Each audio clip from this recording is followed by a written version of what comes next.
A 9-year-old girl, Emma Rodriguez, walked into the Iron Brotherhood clubhouse.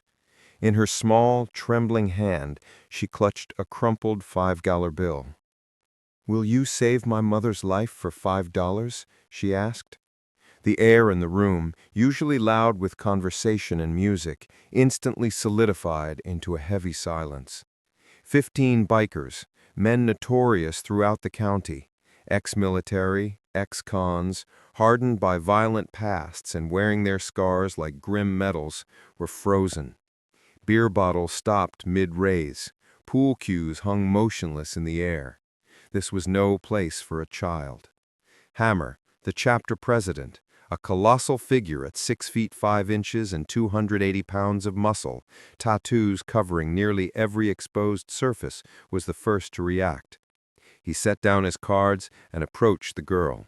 His massive frame, enough to terrify most adults, did not make Emma flinch. "What's your name, sweetheart?" Hammer asked, his voice unexpectedly soft. Emma Rodriguez." "Emma, where are your parents?" "My mom's at the hospital. She's dying. The doctor says she needs medicine, but we don't have insurance, and it costs $50,000. My uncle said he'll pay for it, but only if I go live with him forever. And my mom said no because he's a bad man. But if she dies, it's my fault. I heard you guys do things for money, so I have $5. Please, please help me." The bikers exchanged dark, knowing glances. The fear in the 9-year-old's eyes when she spoke of a bad man spoke volumes about the nature of the threat. Tank, the sergeant-at-arms, stood up from his chair. "Where's this uncle now?" "Outside in his car. He drove me here. He said bikers are criminals, and if I ask you for help, you'll just take my money and laugh at me. But I don't care anymore, because my mom is all I have." Wrench moved to the window and looked out. A black Mercedes idled in the parking lot, the driver scrolling on his phone, oblivious to the clubhouse entrance. "Confident or stupid," Wrench muttered. Hammer knelt to Emma's level. His scarred face, a relic of combat in Fallujah, usually made children recoil, but Emma held his gaze steady.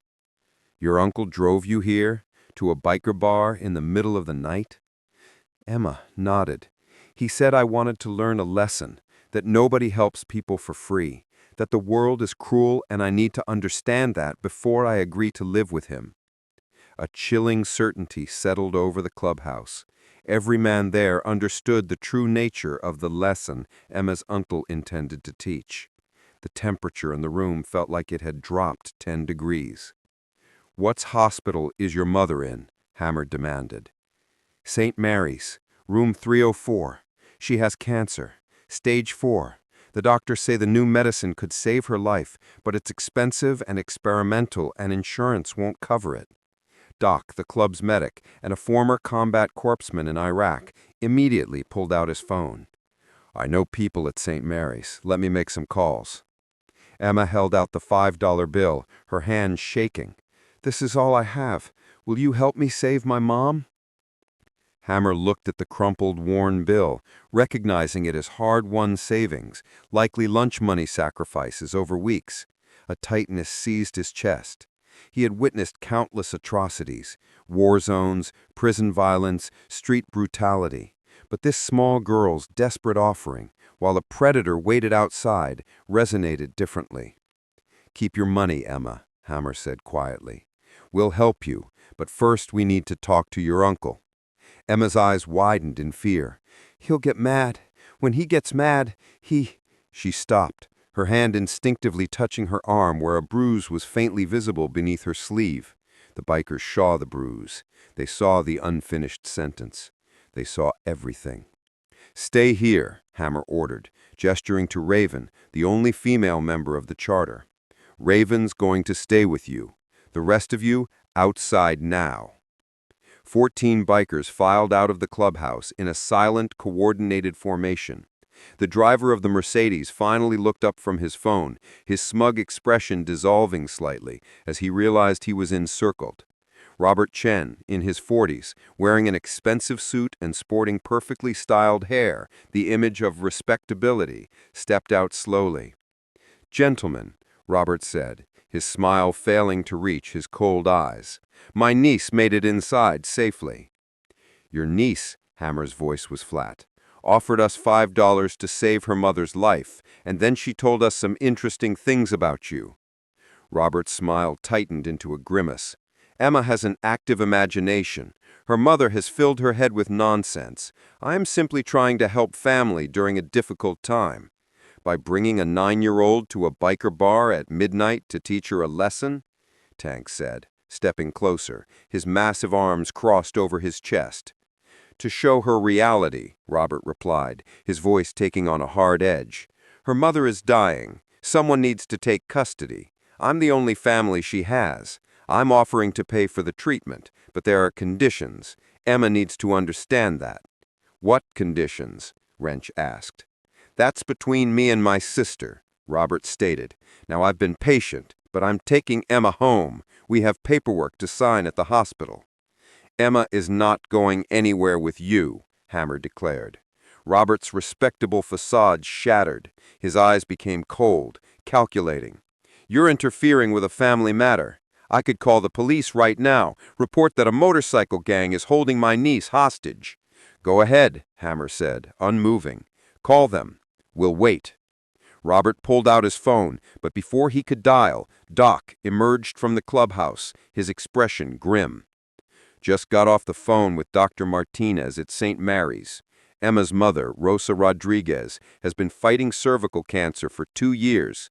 She declined rapidly 3 months ago after her husband died in a construction accident. The experimental treatment could save her life, but it's not covered by insurance. The cost is $50,000. "Which I'm offering to pay," Robert interrupted. "If Emma comes to live with me, it's a fair trade." "Is it?" Doc stepped closer, his demeanor menacing.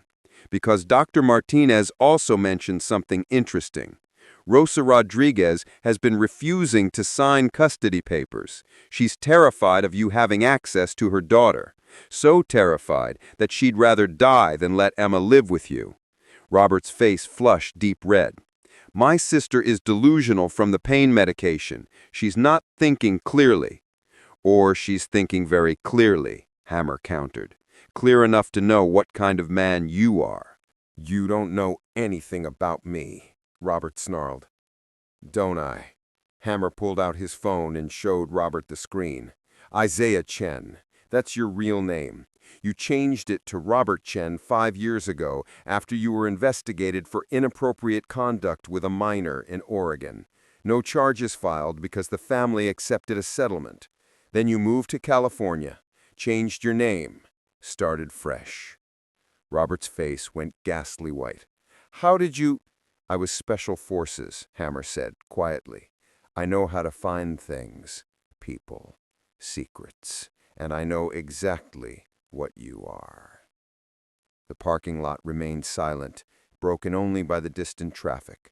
14 bikers formed a semicircle, sealing off any route of escape for Robert Chen. "I'm calling the police," Robert said, his voice trembling now. "No," Tank said, stepping forward. "You're not. You're going to get in your car, drive away, and never contact Emma or her mother again. You're going to disappear from their lives permanently. And if I don't," Hammer added, "then we make some calls of our own. To the family in Oregon who took your settlement, to the other families I found during my research. 3 of them across 2 states, all with daughters around Emma's age, all paid off to keep quiet." Robert's hands were shaking violently. "You're bluffing." "Try me," Hammer said, his gaze unwavering. "Because if you don't leave right now, I'm calling Detective Sarah Morrison. She's with the Crimes Against Children unit. She's also Tank's sister. She'd love to talk to you about some cold cases she's been working on." "This is extortion," Robert spat. "No," Wrench said quietly. "Extortion is what you did to Emma's mother, offering to save her life only if she hands over her daughter to a predator. What we're doing is called justice." Robert looked around at the ring of bikers, men who had seen combat, served time, lived lives of lethal certainty, men who knew exactly how to make problems vanish. You have 10 seconds to get in your car. Then we call the detective. Your choice. Robert's pride fought a losing battle against his instinct for survival. Survival won. He got into his Mercedes without another word, fumbling the keys into the ignition. The engine roared, and he tore out of the parking lot, tires squealing. The bikers watched until his taillights disappeared into the darkness. "He'll come back," Tank predicted. "No, he won't," Hammer replied. "Doc, you get that recording?" Doc flew up his phone. Every word. Admission of conditional assistance, threatening behavior, everything. Plus, I've got friends in Oregon who are very interested in talking to Mr. Chen. Good. Hammer turned back toward the clubhouse. Now let's figure out how to save Emma's mother. Inside, Emma was sitting at the bar with Raven, slowly sipping a Shirley Temperton. She looked up as Hammer entered. "Is my uncle gone?" "He's gone," Hammer confirmed, "and he's not coming back." Emma's shoulders dropped with relief, but then her face clouded. "But my mom, the medicine, I only have $5. "Emma," Hammer said gently, "do you know what this club does?" She shook her head. "We protect people. That's our code. Women, children, people who can't protect themselves.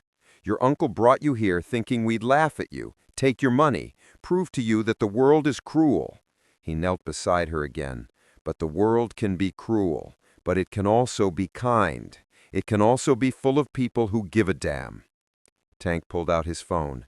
"Making some calls. We've got brothers in other chapters. Let's see what we can raise." "I'm calling the VA," Doc said. "We've got veteran support networks, medical fundraising contacts." Wrench opened his laptop. "Setting up a crowdfunding page. Iron Brotherhood rescues dying mother. This'll go viral in hours." Raven squeezed Emma's hand. "Sweetheart, you walked into the right place. We're going to save your mom. I promise you that." Over the next 3 hours, the clubhouse became a concentrated command center. Phones rang constantly. Bikers from 5 different chapters pledged money. Veterans organizations contributed heavily. The crowdfunding page exploded with donations once Wrench shared it on social media. By 3 a.m., they had $30,000. By dawn, they had hit $50,000. By noon the next day, they had $75,000, enough for the treatment and 3 months of Emma's living expenses. Hammer drove Emma to the hospital in his truck, with Raven and Doc following closely on their bikes. The rest of the chapter remained behind to coordinate the financial transfers and ensure Robert Chen's permanent absence.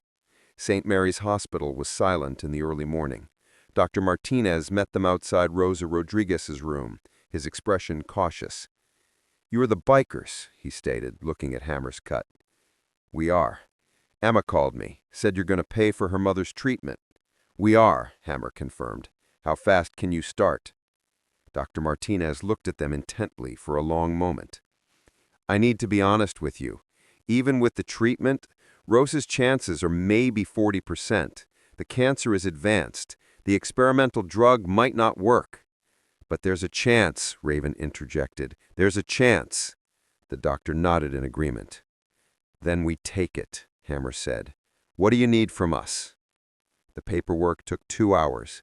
Bank transfers, medical consent forms, treatment protocols. Emma sat beside her mother's bed throughout, holding Rosa's hand. Rosa Rodriguez was barely conscious, kept in a twilight state by the cancer and medication. But when Emma whispered, "Mama, it's going to be okay. The bikers are helping us," Rosa's eyes flickered open. "Bikers?" Rosa's voice was barely audible. "They're good people, Mama. They sent Uncle Robert away. They raised the money for your medicine. They're saving you." A single tear tracked down Rosa's cheek.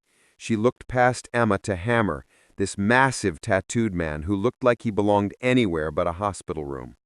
"Thank you," Rosa whispered. Hammer nodded once. "You focus on getting better. We'll take care of the rest." The treatment began that afternoon. Dr. Martinez was cautiously optimistic, but warned them it would take weeks to see results. Emma could not stay at the hospital, and Child Services was now inquiring about her guardianship situation with Robert out of the picture. That was when Raven made an offer that stunned everyone. "I'll take her," Raven said.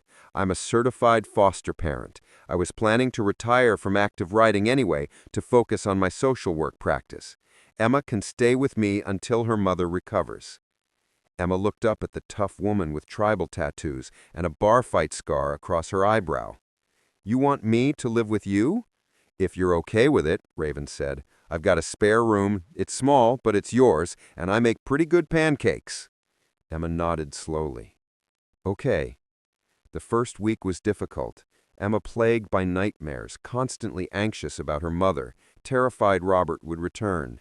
Hammer assigned 2 club members to rotate shifts outside Raven's house, a silent, armed guard. But Robert never came back. He vanished completely. When Hammer's contacts in Oregon began asking questions, Robert's lawyer sent a message. His client had relocated to Nevada and would not be returning to California. The second week, Rose's scan showed slight improvement. Tumor markers were decreasing. Dr. Martinez was cautiously optimistic. The third week, Emma started smiling again.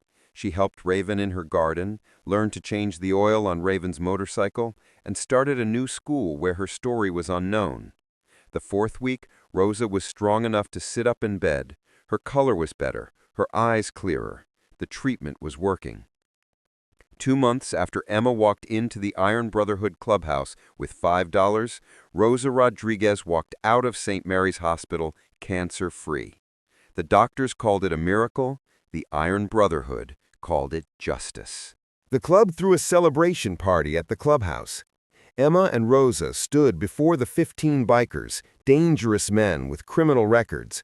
Rosa spoke words that made every one of them clear their throats and look away. "You saved my life. You saved my daughter. You did it for $5 that you never even took. I don't know how to repay you." "We don't repay us," Hammer said. "You live. You raise your daughter. You show her that the world might be hard, but there are still good people in it who give a damn." Rosa hugged Emma tightly. "I still don't understand. Why would you do this? You don't know us." Tank stepped forward. "My daughter was Emma's age when my ex-wife's boyfriend started hurting her. Nobody helped. Nobody noticed. By the time I found out, my little girl had been through hell." His voice was rough with pain. "I was in prison. Couldn't protect her, couldn't do anything. When I got out, I swore I'd never let another child suffer if I could stop it." Wrench spoke next. "My mother died of cancer when I was 10. We couldn't afford treatment. I watched her fade away, knowing there were medicines that could save her, but we couldn't reach them. No kid should ever feel that helpless." One by one, the bikers shared their truths, histories of abuse, poverty, violence, neglect. Every one of them had once been a vulnerable child. Every one of them had been failed by the world. And every one of them had chosen to break that cycle, to use their considerable strength for protection, not destruction. "So we help," Hammer concluded, completing the circle, "because nobody helped us, because we know what it's like to be powerless, because that's what brothers do. We protect our own."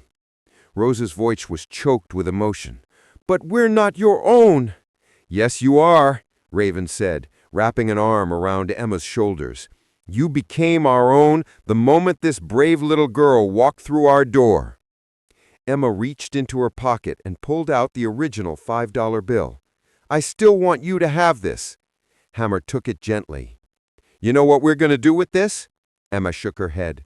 "We're going to frame it right there on the wall, and anyone who comes into this clubhouse, anyone who asks what it means, will tell him your story, how a 9-year-old girl taught 15 hardened bikers what courage looks like." The $5 bill was mounted above the bar. It became a legend. Bikers from chapters across the state traveled just to see it, to hear the story of the child who transformed a motorcycle club into an army of protectors. The story didn't end there. 3 months after Rose's recovery, a young woman with a black eye and a split lip walked into the clubhouse, a small boy clinging to her hand. "I heard you help people. I heard about Emma. I need help. My boyfriend—" "Say no more," Hammer interrupted. "Raven, Get her and the kid checked out. Tank, find a safe house tonight. I don't have money. I can't pay you. Hammer pointed to the framed bill on the wall. See that? That's the price. Courage. Word spread quickly. Over the next year, the Iron Brotherhood helped 12 more families, mothers escaping abuse, children in danger, people running from violence. The club's reputation for intimidating toughness became a shield for the powerless. Emma grew up, earned a scholarship, studied social work, and returned to work at the same kind of shelter that Raven's network had used.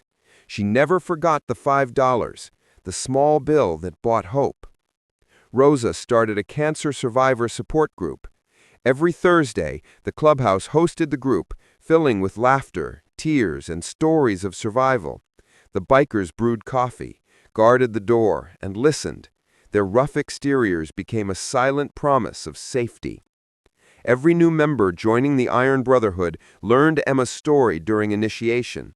They learned why the $5 bill mattered. They learned that though the world saw them as dangerous, they chose to be protectors. Robert Chen vanished. Nevada, Arizona, then nowhere. Detective Morrison found evidence linking him to crimes across 3 states. No one mourned his disappearance. Years later, when Emma graduated from college, the entire Iron Brotherhood showed up. Leather vests lined the back row. When her name was called, all 15 bikers stood and roared their approval, louder than the rest of the auditorium combined. Rosa cried. Raven cried. Hammer wiped his eyes. Emma found Hammer in the parking lot and hugged him fiercely. "Thank you for saving my mom, for protecting me, for showing me that family isn't always blood." "You reminded us why we do this, why we wear these patches, why we chose to be more than the world expected. Keep the $5 on the wall, always." The bill still hangs there today, faded and almost colorless, but every member knows its meaning. Courage, hope, salvation. A reminder that sometimes the people the world fears are the ones who save you. That sometimes $5 is worth more than 50,000. That sometimes the hardest men carry the softest hearts. That is the truth the world won't admit, but Emma Rodriguez lived it. The Iron Brotherhood proved it. And that framed $5 bill testifies to it every single day.